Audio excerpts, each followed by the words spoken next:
All right, Indianapolis, the Combine, Steve. I'm sitting here in my hotel room. That's why I'm not at home because we are, we're evaluating these players here. But that's not what happens at the Combine. So much more happens here.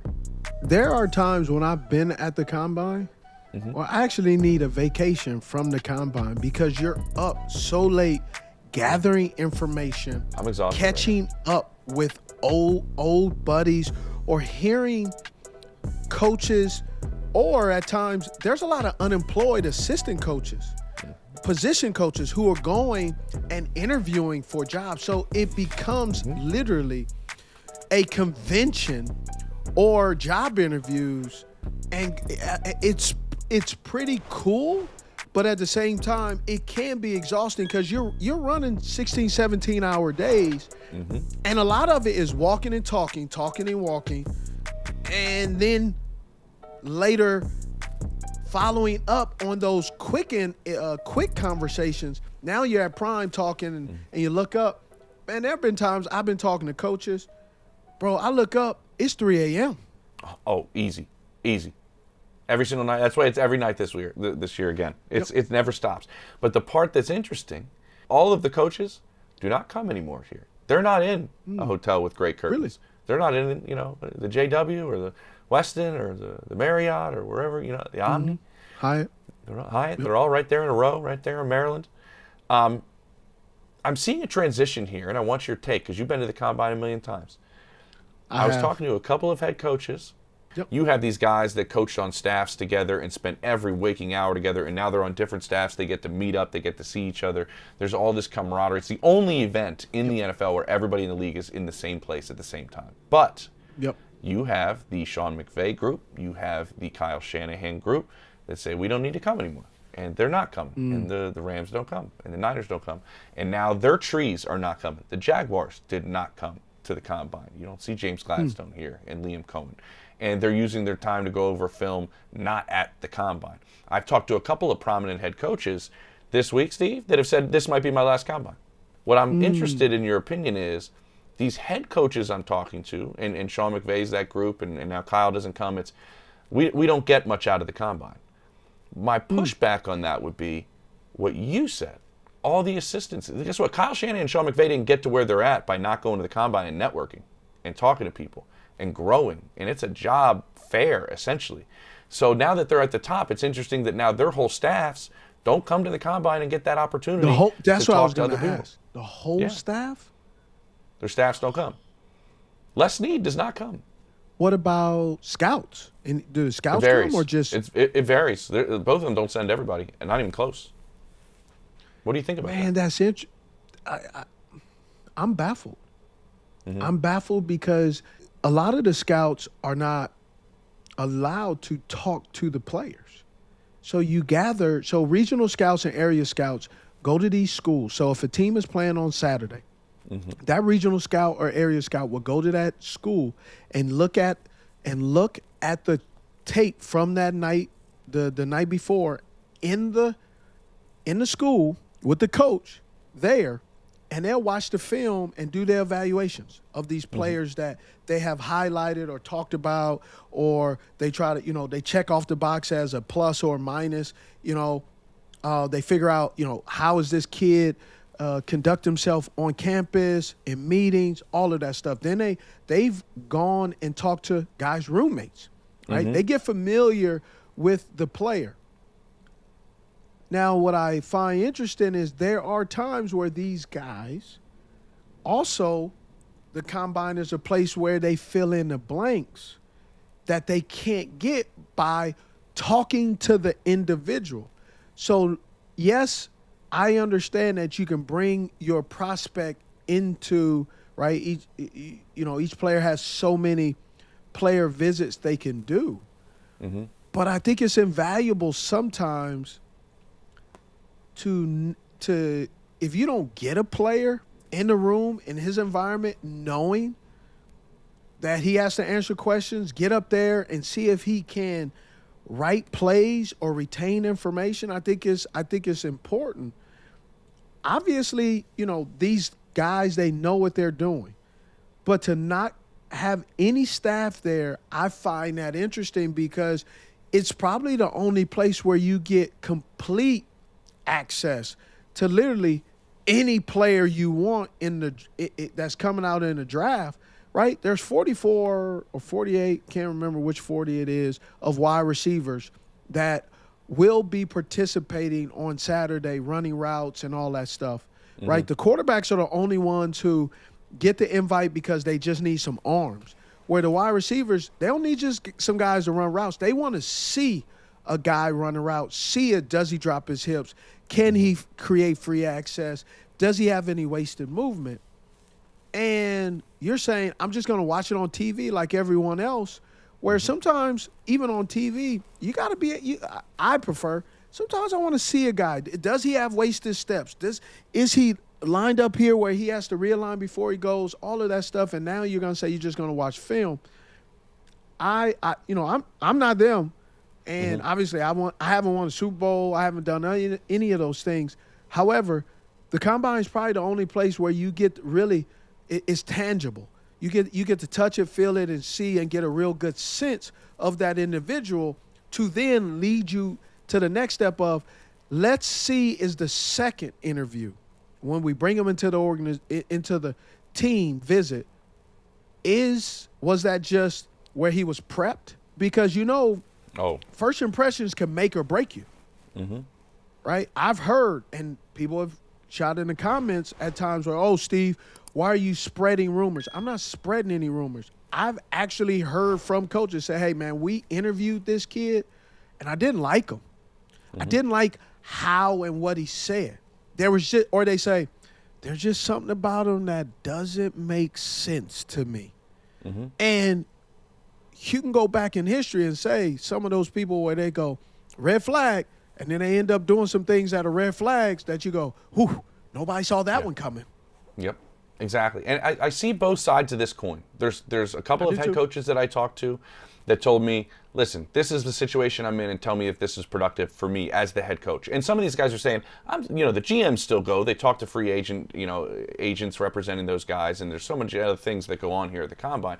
But two different head coaches said to me, I'm sitting in the suite, and one of them said, if you see somebody with the binoculars on, by the way, they're full of shit. Because you're going to turn around and you're going to watch the tape anyway, so you're going to watch the film again. You're going to see them on the field. If you're sitting up in the suite, it's really hard to do this because somebody comes into your suite. Then you turn around and talk to that head coach that came into your suite, and then you just missed 3 players. And he's like, I could watch all of it on film, and then I can have the kid on a Zoom for an hour if I want to, which is legal. They have the official visits.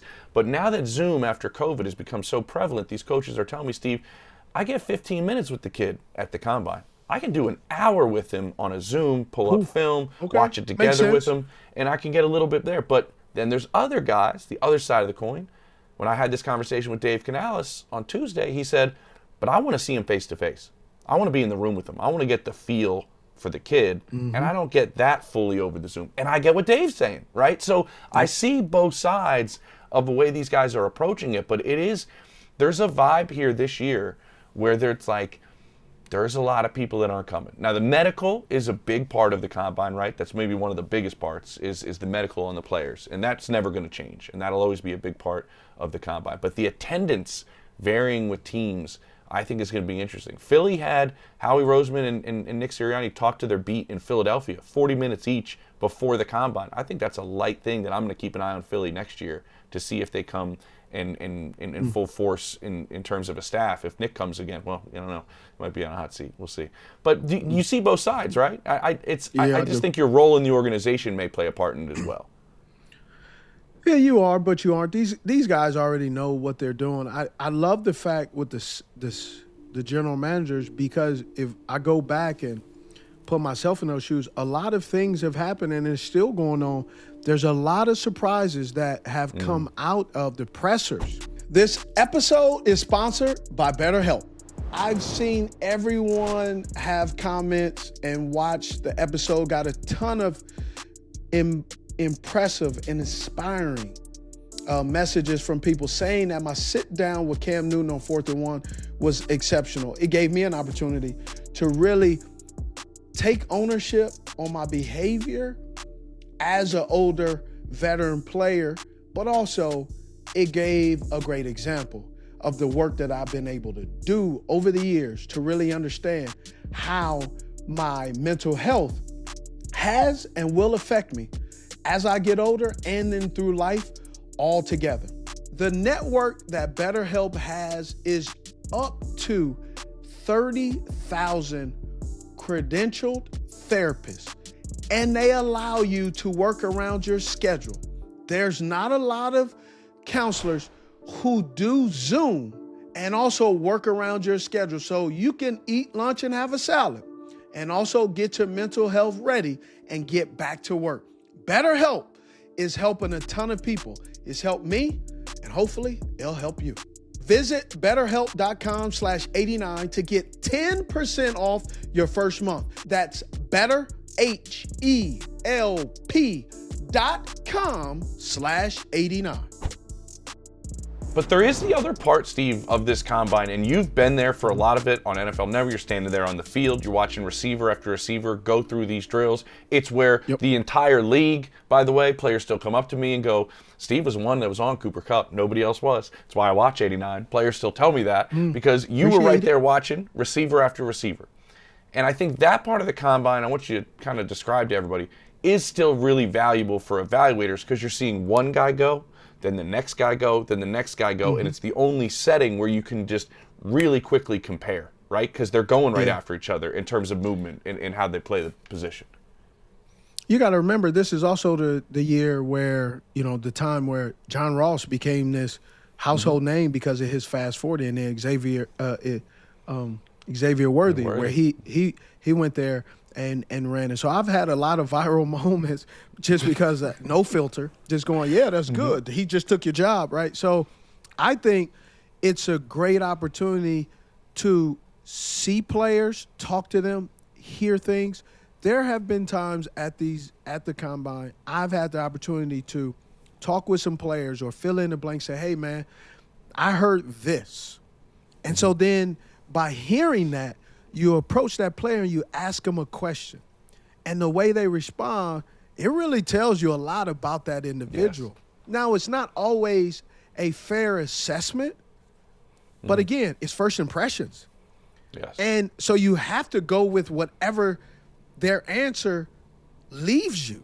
I've seen where guys have been characterized as not intelligent or insecure or XYZ, good or bad. And then you say something to him, you go, wow, he's nothing like that. He's actually better, right? And I need to now move him up on my list. And then there's some guys you go, hell no. Yep. Nope. Right? I remember, I'm not going to name a name. There's a kid who he had an injury. He did some knucklehead stuff, right? I'm Captain Knucklehead of the Knucklehead gang. So I'm just saying it. And I asked him a question. He responded. Till this day, I'm going to say his response, and I still have no idea what this means. Okay. I said, hey, bro, I watched your film, man, and you're a good player, but blah, blah, blah, blah, blah. He goes, nah, dog, I'm straight. I'm a god. I'm a what? I'm a god. Okay. I said, oh, okay. I didn't know what to. I was stuck. I was stuck like Chuck, right? And I said, oh, okay. Didn't get drafted. Became a free agent. Hadn't played. Never played. Never played. Right? Didn't get it. Did not get it. So I'm just giving you an example of this is an interview process. This is a job interview. And sometimes, right? Look, I go to people's jobs all the time, right? When you go to the grocery store, that's someone's job. When you go to the airport, that's someone's job. I go to jobs all the time of people who don't want to work or who don't know how to conduct themselves at their job. So that's perfect, Steve, because I was talking to a GM the other day who said, you know what people don't understand about the combine is your day as a player is so long, right? It is so long from the meetings you have to the medical to the, and you start getting into your on the field stuff and all this different stuff. This GM was like, I want to see if you can manage the whole day. Will you be late for anything?